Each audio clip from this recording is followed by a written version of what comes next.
Hey everyone, we are back. This is Shannon Scott with Grave Talks. We've now gone another 20 miles to arrive to Bloomington, Illinois, which is just a beautiful town. Oh my lord. To think I grew up so close and didn't spend enough time here. But if you get a chance, Bloomington, Illinois is a beautiful Victorian town. Amazing architecture and history. The old downtown is just stunning. Can't wait to spend more time here. But this is really our surprise destination. It is the grave of Dorothy Louise Gage, who was born June 11, 1898. And she actually died November 15th, 1898. So the headstone is incorrect. But, you know, that's the way it goes sometimes with record elements. But this is the real life Dorothy that inspired Dorothy Gale from The Wizard of Oz. Notice the similarity in names from Dorothy Gale to Dorothy Gage. And she was the niece of the author L. Frank Baum and his wife Maud. She died at 5 months of a brain hemorrhage, a brain swelling. And this headstone was actually laid down by a munchkin, a real life munchkin named Mickey Carroll, who was born Mickey Finicario, and he is buried in the Finicario Mausoleum in Cavalry Cemetery in St. Louis, Missouri. He died in 9 or something, but he was pushing 90, I think. But in 1997, when he learned that Dorothy did not have a really a legible headstone anymore, his family had been in the cemetery mausoleum headstone making business for 60 years. So interesting that munchkins were doing that. Sorry, that's terrible. But anyway, he got her a headstone. And although the date's slightly wrong, what a tribute. And of course, he had really worked with the real life Judy Garland in the real life Wizard of Oz. But we're here at a peak time in Evergreen Cemetery with the setting sun. Just enough light for us to see this wonderful statue done from an oak tree in a chainsaw fashion.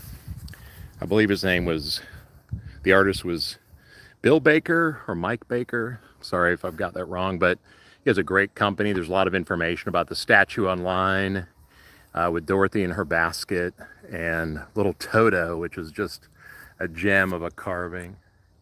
Absolutely love that.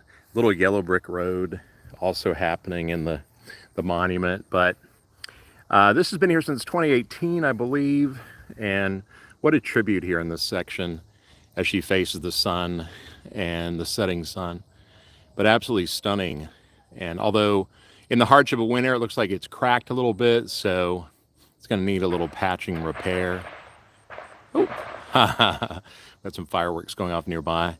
But yeah, I really just wanted to come see the grave. I guess Frank Baum and his wife, they'd had 4 sons.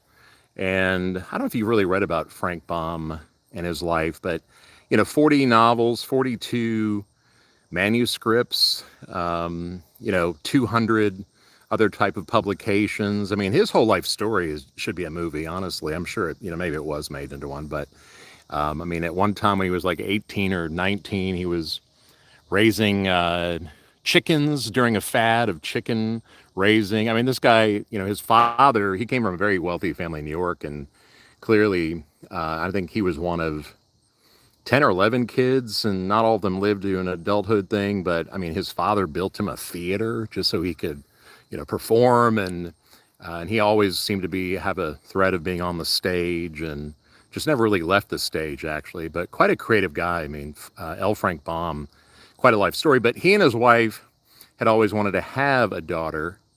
And so when her sister had Dorothy, she was thrilled. I mean, just thrilled, and, just was more excited than she could ever imagine about being an aunt and having a girl child in her family. But when she died of a brain hemorrhage, Dorothy Gage, apparently so distraught.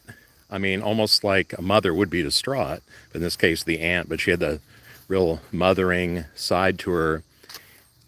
She required all kinds of therapy, and I mean, it was just a rough time. So the loving husband, Frank Baum, to soothe his wife's sorrow and to do something, I think, very devoted to the child that they'd all loved. You know, he made her the inspiration or the namesake for the character Dorothy from The Wizard of Oz.